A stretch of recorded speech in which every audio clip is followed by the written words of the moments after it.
Well, hello there, and welcome to another episode of Scouting 5, recapping scouting news from around the world for the week of January 25th, 2021. I'm Scouter Ken, and I am once again recording from St. Albert, Alberta.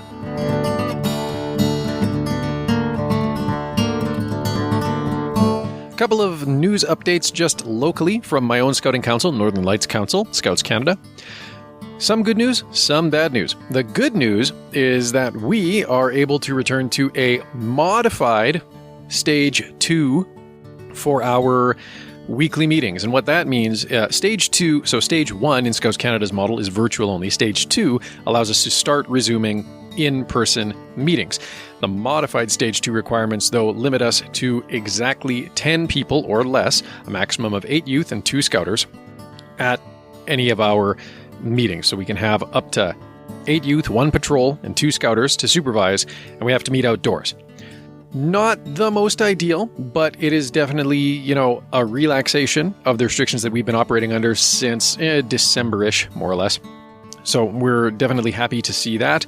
And I imagine groups are already beginning to make plans for how they can carry out meetings outdoors with their scout groups. The one catch is that scouters and youth may only belong to one scouting cohort. So if you have 16 youth and 2 scouters, you can't have 8 youth meet on one night with those 2 scouters and then have the other 8 youth meet another night with the same 2 scouters.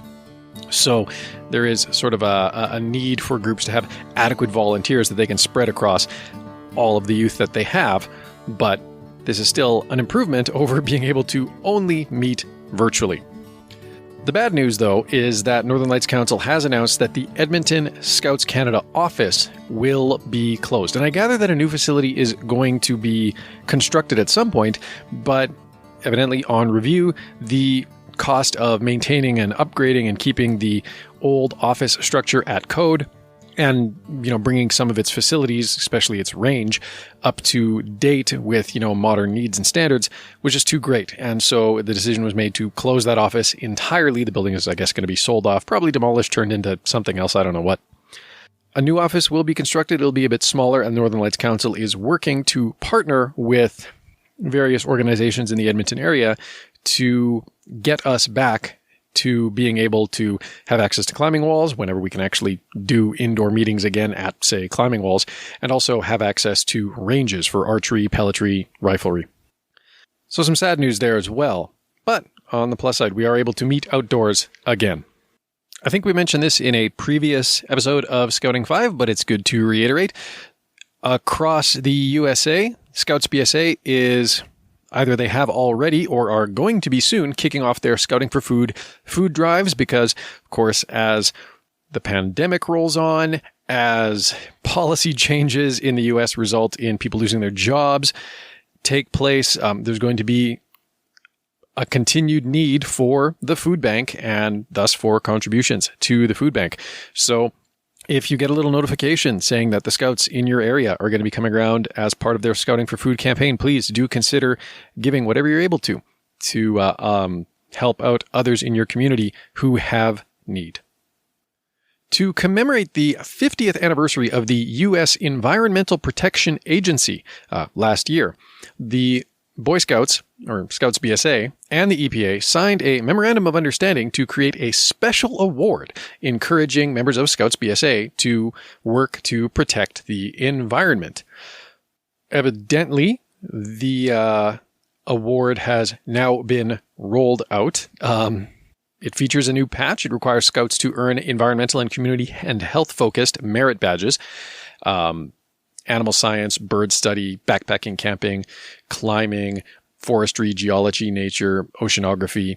There's a whole list of merit badges, and of course you can check the link in the show notes that will qualify you towards them. And earning a sufficient number of these badges will qualify a youth towards the Environmental Protection Agency Award. And you get a big crest that I believe can be worn on the uniform as a result of that.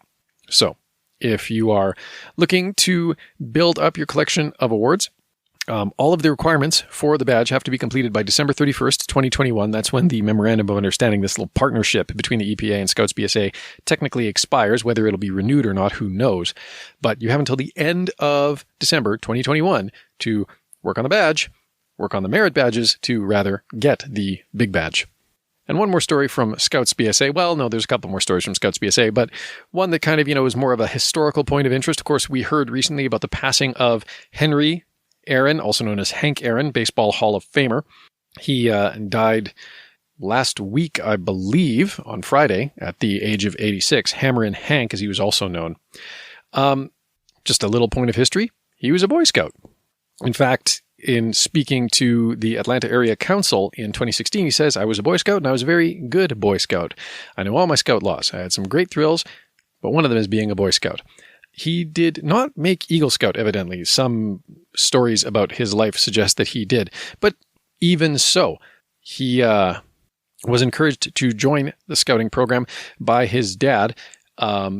Evidently, his family wasn't able to buy him the uniform pants, so he actually, worked odd jobs and saved up to buy them for himself. And one of his favorite memories from scouting that he told, at least in one story, was that he had the privilege once of directing traffic in downtown Mobile, Alabama, with several other members of his troop.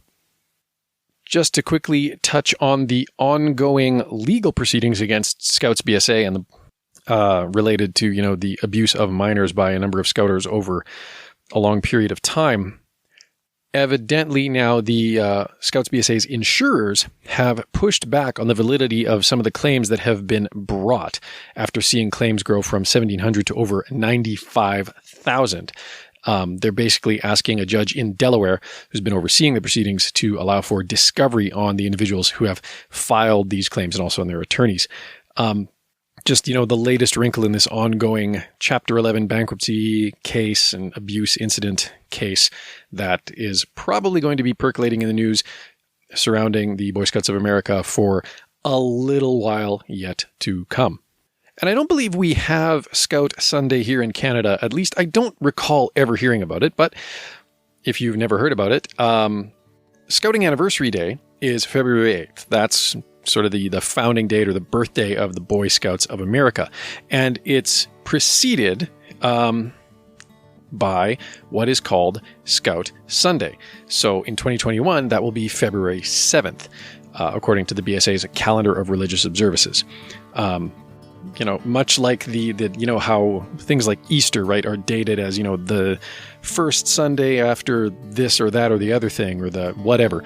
Scout Sunday is actually dated in that way. The regulations stipulate that it should fall on the on the Sunday immediately prior to that February 8th birthday. In this case, that would be February 7th.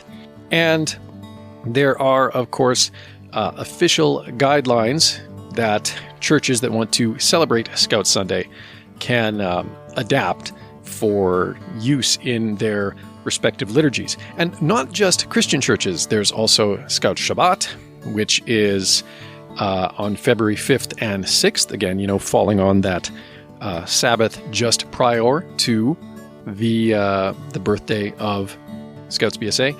And then there's also Scout Jumu'ah, which is for observant Muslim Scouts, and that will fall on February 4th and 5th, again, mapping to the Muslim observance immediately prior to the birthday of Scouting in the United States.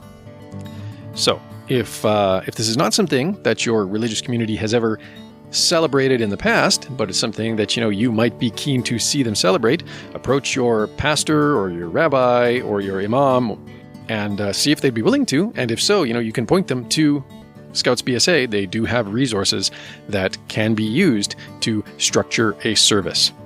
And finally, a bit of a global interest story to end things out.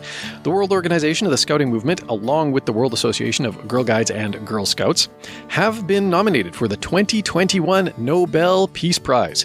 That's right, just the entire worldwide scouting and guiding movements as a whole have been nominated for the Peace Prize, recognizing the contributions of both movements to toward empowering just millions of young people around the globe. With the idea, obviously, of creating a culture of peace and understanding, helping develop their communities. This for more than a century. According to the Nobel nomination, quote, "The Scout movement is all about giving young people the tools they need to solve the challenges of the future while building strong civil society. This work is vital to world peace at a time when our world is threatened by so many international challenges.